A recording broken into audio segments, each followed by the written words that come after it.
क्या सचमुच ऐसा हो सकता है कि दुनिया के सबसे ज्यादा सुरक्षित नेताओं में से एक बेंजामिन नेतन्याहू किसी हमले में टारगेट हो चुका हो और दुनिया से यह बात छुपाई जा रही हो, या फिर यह सब जंग के माहौल में फैलने वाली अफवाहों और प्रोपेगेंडा का हिस्सा है? आइए जो बातें सामने आई हैं उन्हीं को देखकर समझने की कोशिश करते हैं कि मामला क्या हो सकता है। सबसे पहले यह समझना जरूरी है कि ईरानी मीडिया की तरफ से यह दावा किया गया कि इजराइल पर हुए हमले में नेतन्याहू को निशाना बनाया गया। लेकिन इस दावे के साथ सबसे बड़ी समस्या यह रही कि ईरान की तरफ से अब तक कोई ऐसा ठोस और स्वतंत्र सबूत पेश नहीं किया गया। यही वजह थी कि शुरुआत में दुनिया भर के ज्यादातर लोगों ने इस खबर को गंभीरता से नहीं लिया। इसके बाद एक और चीज सामने आई और वह थी नेतन्याहू की एक प्रेस कॉन्फ्रेंस की वीडियो।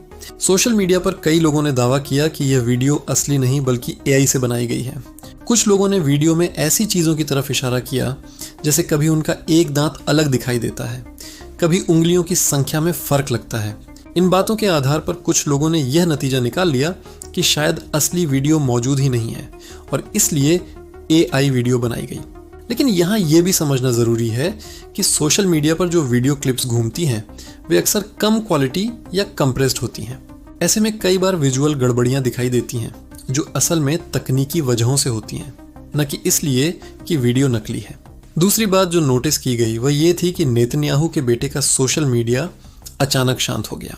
लेकिन किसी व्यक्ति का सोशल मीडिया से गायब हो जाना कई वजहों से हो सकता है। सुरक्षा सलाह, राजनीतिक तनाव या मीडिया से दूरी। तीसरी चीज जिस पर बहुत चर्चा हुई वह एक इंटरव्यू का क्लिप था जिसमें एक अमेरिकी सीनेटर को अचानक बुलाया गया। बताया गया कि डोनाल्ड ट्रंप उनसे तुरंत मिलना चाहते हैं। वह इंटरव्यू छोड़कर गए और जब वापस आए तो उनकी बॉडी लैंग्वेज बदली हुई थी। जंग के हालात में कई तरह की सैन्य या सुरक्षा सूचनाएं आती रहती हैं। किसी अधिकारी का तनाव में होना जरूरी नहीं कि उसी घटना से जुड़ा हो।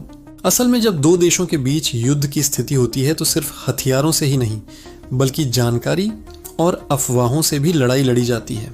इसे सूचना युद्ध कहा जाता है। इसमें ऐसी खबरें भी फैलती हैं जिनका उद्देश्य विरोधी पक्ष में भ्रम, डर या मनोवैज्ञानिक दबाव पैदा करना होता है।